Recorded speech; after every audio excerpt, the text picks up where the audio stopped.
नमस्कार दोस्तों, प्राचीन सनातन धर्म चैनल पे आपका स्वागत है।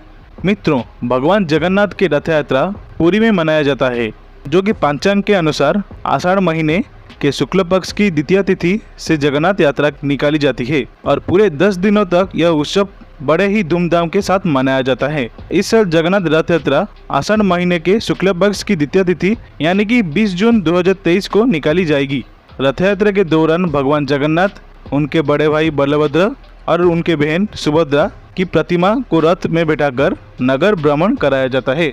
इसलिए वह उत्सव भगवान जगन्नाथ, उनकी बहन सुभद्रा और बड़े भाई बलभद्र यानी कि बलराम को समर्पित है।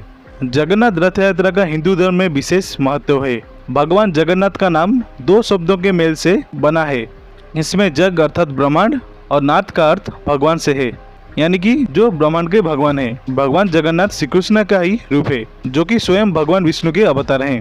तो आखिर ये रथ यात्रा क्यों मनाई जाती है और रथ यात्रा कहाँ तक यात्रा करवाई जाती है, इसे लेकर कई मान्यताओं जुड़ी हुई है। इससे जुड़ी एक मान्यता के अनुसार जगन्नाथ रथ यात्रा के दौरान रथ पर सवार होकर भगवान जगन्नाथ मौसी के घर गुंडीचा जाते हैं। गुंडीचा मंदिर को भगवान जगन्नाथ की मौसी का घर माना गया है। यहाँ भगवान जगन्नाथ अपनी बहन सुभद्रा और भाई बलभद्र के साथ जाते हैं और पूरे 1 हफ्ते तक ठहरते हैं। यहाँ उनका खूब आदर सत्कार होता है और मौसी से लाड दुलार मिलता है। मान्यता है कि मौसी के घर भगवान खूब पकवान खाते हैं, जिससे वो बीमार भी पड़ जाते हैं। भगवान को ठीक करने के लिए उन्हें पथ्य का भोग लगाया जाता है और पूरी तरह स्वस्थ होने के बाद ही भगवान भक्तों को दर्शन देते हैं। इसके बाद जगन्नाथ रथ यात्रा निकाली जाती है। मौसी के घर ठहरने के दौरान भगवान जगन्नाथ के दर्शन को आड़प दर्शन कहा जाता है। इस दिनों में नारियल, मालपुए, लाई, गजामुंग आदि के प्रसाद का भोग जगन्नाथ जी को लगाया जाता है। इसके बाद भगवान वापस अपने घर यानी जगन्नाथ मंदिर चले जाते हैं। तो अब चले जानते हैं भगवान जगन्नाथ मंदिर के रहस्यमय बातें। क्यों भगवान जगन्नाथ की प्रतिमा अधूरी है? पुराणों के अनुसार जब सभी कारीगरों ने मना कर दिया, तब भगवान विश्वकर्मा बूढ़े आदमी का भेष लेकर स्वयं मूर्ति को बनाने पहुंच गए थे। लेकिन भगवान विश्वकर्मा ने मूर्तियां बनाने के लिए राजा इंद्रद्युम्न के सामने एक शर्त रखी कि जब तक मूर्तियां नहीं बन जाती तब तक कोई भी उनके कमरे में नहीं आएगा। राजा ने शर्त मान ली। काफी दिनों तक कमरे में हथौड़े और चैनी की आवाज आती रही।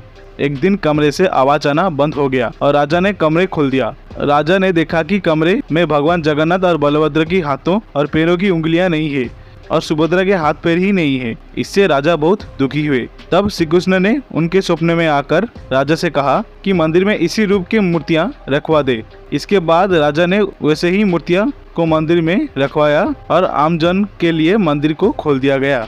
भगवान जगन्नाथ के मंदिर के शिखर पर स्थित झंडा हमेशा हवा के विपरीत दिशा में लहराता है। इसी तरह मंदिर के शिखर पर एक सुदर्शन चक्र भी है। इस चक्र को किसी भी दिशा से खड़े होकर देखने पर ऐसा लगता है कि चक्र का मुंह आपकी तरफ है। मंदिर की रसोई में प्रसाद पकाने के लिए 7 बर्तन एक दूसरे के ऊपर रखा जाता है। यह प्रसाद मिट्टी के बर्तनों में लकड़ी पर ही पकाया जाता है। इस दौरान सबसे ऊपर रखे बर्तन का पकवान पहले पकता है, फिर नीचे की तरफ से एक के बाद एक प्रसाद पकता जाता है।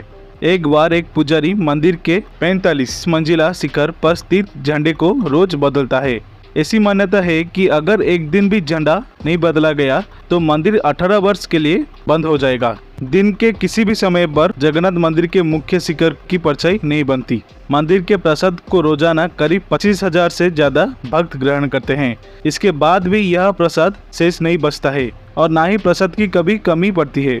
मंदिर के सिंहोदर से एक पग भी अंदर जाने पर समुद्र की लहरों की आवाज नहीं सुनाई देती है, लेकिन मंदिर से बाहर पग निकलते ही समुद्र की लहरों की आवाज स्पष्ट सुनाई देती है। मंदिर के शिखर के ऊपर से ना तो कोई विमान जाती है और ना ही कभी इसके ऊपर कोई पक्षी बैठता या उड़ता हुआ नजर आता है। आमतौर पर दिन में चलने वाले हवा समुद्र से धरती की तरफ चलती और शाम को धरती से समुद्र की तरफ। चकित कर देने वाली बात यह है कि पुरी में यह प्रक्रिया उल्टी है। पुराणों में जगन्नाथ पुरी को धरती का वैकुंठ कहा गया है। ब्रह्म पुराण और स्कंद पुराण के अनुसार पुरी में भगवान विष्णु ने पुरुषोत्तम नीलमाधव के रूप में अवतार लिए थे। वो वहाँ सबर जनजाति के परम पूज्य देवता बन गए। सबर जनजाति के देवता होने के वजह से वहाँ भगवान जगन्नाथ का रूप कबीलाई देवताओं की तरह है। जगन्नाथ मंदिर की महिमा सिर्फ देश में नहीं बल्कि विश्व में प्रसिद्ध है। तो ये थे महाप्रभु जगन्नाथ के मंदिर से जुड़े हुए कुछ रहस्यमयी बातें और उनसे जुड़े कुछ जानकारी। अगर ये वीडियो आपको अच्छी लगी होगी तो कमेंट सेक्शन में जरूर जय जगन्नाथ लिख देना। देखने के लिए धन्यवाद। हर हर महादेव, जय जगन्नाथ।